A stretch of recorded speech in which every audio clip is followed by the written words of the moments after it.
सभी ने बहुत सुंदर आज जिज्ञासा प्रकट करी है। सौराष्ट्र सोमनाथम च, श्रावण का ये प्रथम सोमवार और इसी प्रथम सोमवार पर भगवान सोमनाथ के ज्योतिर्लिंग के प्राकट्य की कथा आप सभी का श्रवण करने का भाव है।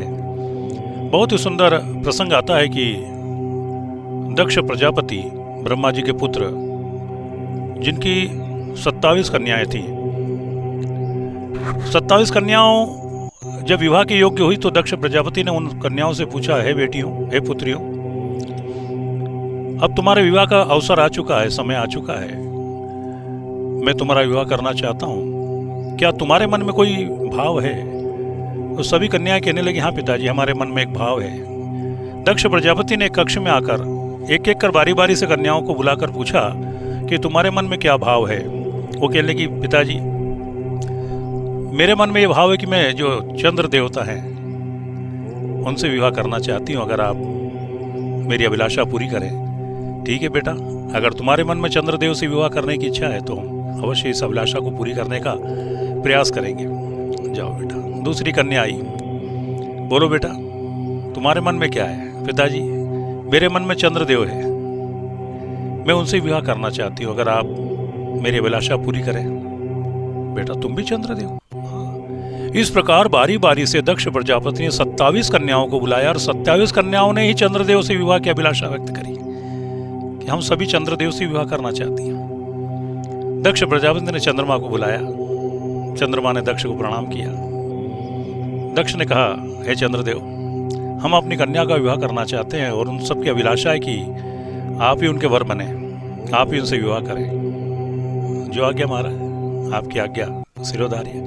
27 कन्याओं से आपको विवाह करना होगा, क्योंकि 27 कन्याओं की अभिलाषा है कि आपके साथ विवाह होना चाहिए। चंद्रदेव ने कहा कि जैसी आपकी आज्ञा, मुझे स्वीकार है। दक्ष की 27 कन्याओं का विवाह चंद्र देवता के साथ हुआ। 27 कन्या कौन है? ये जो 27 नक्षत्र हैं, अश्विनी, भरणी, कृतिका, रोहिणी, ये 27 जो नक्षत्र हैं ये दक्ष की कन्या हैं, और 27 नक्षत्रों के जो स्वामी हैं वो चंद्रदेव है। तो विवाह के उपरांत 27 कन्याएं दक्ष की अपने स्वामी के साथ, चंद्रमा के साथ चंद्रलोक चली जाती है। समय आने पर जब वो पिता से मिलने कभी आती है तो पिता ने उनसे पूछा, बेटी क्या हाल चाल है, कोई कष्ट तो नहीं है तुम्हें? तो 27 में से 26 कन्याओं ने कहा कि पिताजी, हमें कष्ट है। क्या तुम्हें कष्ट है? क्या कष्ट है? पिताजी, हमारे साथ भेदभाव होता है। क्या होता है? भेदभाव। मतलब पिताजी, वो हमारे जो स्वामी हैं चंद्रदेव, वो रोहिणी से विशेष प्रेम करते हैं। कहीं भी जाना हो, आना हो तो रोहिणी जी को अपने साथ ले जाते हैं, और हम 26 बहनों को हमको कहीं नहीं ले जाते हैं। हम कहते हैं कि हमें भी अपने साथ कहीं कार्यक्रम हो तो ले जाया करो, परंतु वो कहते हैं कि मेरा मन करेगा मैं उसी को ले जाऊंगा, और तो हमें कभी नहीं ले गए कहीं भी। वो रोहिणी जी को ही साथ में लेकर जाते हैं। ये भेदभाव हमारे साथ हो रहा है, जो कि अच्छी बात नहीं है। दक्ष ने कहा, आने दो चंद्रदेव को, मैं समझाता हूँ। चंद्रमा आए। दक्ष ने कहा, बेटा चंद्रदेव, आप मेरी 27 में से 26 कन्याओं के साथ भेदभाव करते हो। मेरी दृष्टि में, पिता की दृष्टि में 27 कन्या सब समान है, परंतु तुम्हारी दृष्टि में भी वो समानता होनी चाहिए कि 27 जो तुम्हारी धर्म पत्नियां हैं वो सबको समान अधिकार प्राप्त हो। तुम भेदभाव करते हो, कहीं भी जाते हो रोहिणी को ले जाते हो। चंद्रमा कहने लगे कि मेरी मर्जी, मेरी इच्छा हो मैं उसे ले जाऊंगा, परंतु इच्छा हो तो 1 बार, 2 बार, 4 बार हमेशा ही तुम रोहिणी को साथ में ले जाते हो, बाकी 26 के साथ भेदभाव करते हो। चंद्रमा ने कहा, मेरी मर्जी। तो दक्ष को क्रोध आ गया, और दक्ष ने उस समय कहा कि चंद्रमा, तुम्हें अपने सुंदरता पर अभिमान है, तुम्हें यह अभिमान है कि मैं बहुत सुंदर हूं, और इस सुंदरता के अभिमान में तुम अपनी मनमानी करते हो। जाओ, मेरा श्राप है, कुरूप हो जाओ, तुम्हारी सुंदरता समाप्त हो जाए। तो चंद्रमा उसी समय श्रापित हुए और कुरूप हो गए। इतने कुरूप हो गए कि उन्हें स्वयं ने जब अपने आप को देखा दर्पण में तो स्वयं भयभीत हो गए।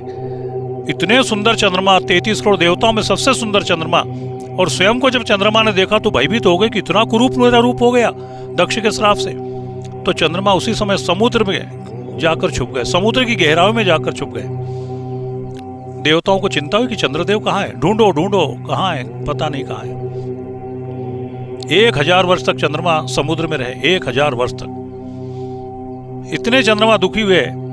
एक दिन नारद जी समुद्र तल से जब उधर से गुजर रहे थे तो चंद्रमा ने समुद्र से बाहर आकर नारद जी को प्रणाम किया और कहा, हे देवर्षि, 1000 वर्ष हो गए मुझे समुद्र के तल में रहते हुए, मैं बहुत दुखी हूँ, मेरे दुख का कोई उपाय बताइए। तो नारद जी ने कहा कि तुम्हारे दुख का उपाय तो बहुत सरल है। बोले क्या? बोले भगवान महादेव, देवादिदेव महादेव का सुमिरन करो, उनका तप करो, उनका जप करो, उनसे प्रार्थना करो, बहुत ही सरलता से आसानी से तुम्हारे कष्ट दूर हो जाएंगे। चंद्रमा ने उस समय समुद्र के तट पर बैठकर उस समय लगाया ध्यान और भगवान शिव की प्रार्थना करी, आराधना करी, हे भोलेनाथ, हे शंभु भोलेनाथ, हे परमात्मा, मेरे दुखों को दूर करिए, मेरे कष्टों को दूर करिए। चंद्रमा की प्रार्थना को सुनकर भगवान शंकर वहीं प्रकट हुए और कहा, हे चंद्रदेव, क्या कष्ट है तुम्हें? भगवान देखो मैं कितना कुरूप हो गया, मेरे दक्ष प्रजापति ससुर जी ने श्राप दे दिया और आज 1000 वर्ष से मैं समुद्र के तल में बैठा हूँ, मैं बहुत दुखी हूँ, मेरे दुख को दूर करिए भोलेनाथ। अच्छा देखिए, अगर उन्होंने श्राप दिया है तुम्हें तो ये श्राप तो तुम्हें स्वीकार करना पड़ेगा, परंतु अगर तुमने मुझसे प्रार्थना करी है और मुझसे वरदान मांगा है तो मैं तुम्हें वरदान देता हूँ कि तुम पुनः सुंदर हो जाओगे, परंतु उनका श्राप भी तुम्हारे साथ जीवन में रहेगा। 15 दिन तुम्हारी कलाएं घटेगी और 15 दिन तुम्हारी कलाएं बढ़ेगी। 15 दिन तुम मध्यम होते जाओगे, कुरूपता की ओर चलते जाओगे और 15 दिन तुम जो है सुंदरता की ओर बढ़ते चले जाओगे। तो 15 दिन कुरूपता, 15 दिन सुंदरता तुम्हारे जीवन में बनी रहेगी। तो वही अंधेरी और उजाली जो कृष्ण पक्ष होता है उस समय वो 15 दिन का जो समय है वो चंद्र देवता का ढलने का समय रहता है, और जब शुक्ल पक्ष आता है जब चंद्रमा की सुंदरता का उदय होने का समय रहता है। इस प्रकार चंद्र देवताओं को भगवान शंकर ने वरदान दिया। चंद्रमा कहने लगे, भगवान आपकी बड़ी कृपा है, आपने मेरे दुख दूर किए, मेरे कष्टों को दूर किया। भगवान मैं चाहता हूँ कि जो भी आपकी भक्ति करे, जो भी आपकी आराधना करे, जो भी आपकी साधना करे, जो भी आपकी तपस्या करे, भगवान उसकी मनोकामना पूरी करना, उसके कष्ट दूर करना। और भगवान इसी स्थान पर जहाँ आपने मुझे दर्शन दिए यहीं पर आप हमेशा स्थापित रहो, ये मैं चाहता हूँ, और यहीं जो तुम्हारे दर्शन करना है उसके मनोरथ पूर्ण हो। तो भगवान शंकर ने उसी समय सौराष्ट्र गुजरात वहाँ पर भगवान शंकर ने उसी स्थान पर समुद्र के तट पर जो है अपना जो है स्थान ज्योतिर्लिंग प्रकट किया, जो कि सोमनाथ के नाम से, सोम चंद्रमा को कहते हैं सोम। तो चंद्रमा की तपस्या से प्रसन्न होकर भगवान शंकर प्रकट हुए थे, इसीलिए उस जगह का नाम हो गया सोमनाथ। सोम के नाथ, चंद्रमा के जो नाथ है, जो अनाथों के नाथ है, जो परमात्मा है, वो महादेव वहाँ पर प्रकट होकर चंद्रमा के कष्ट दूर करते हैं। आज भी जो भगवान सोमनाथ के दर्शन करता है और जो प्रातः काल उठकर 12 ज्योतिर्लिंगों का स्मरण करता है, सौराष्ट्र सोमनाथम च श्रीशैल मल्लिकार्जुनम उज्जैनम महंकालम ओंकारम अमलेश्वरम परलियम वेद्यराचम च डाकिनम भीमशंकरम सेतु वंदे तु रामेश्वरम नागेशम दारुकावने वाराणस्याम तु विश्वेशम के त्र्यंबकम गौतमी तटे हिमालय तु केदारम कृष्णेश्वर शिवालय एतानी ज्योतिर्लिंगानी सायं पात पटे नर।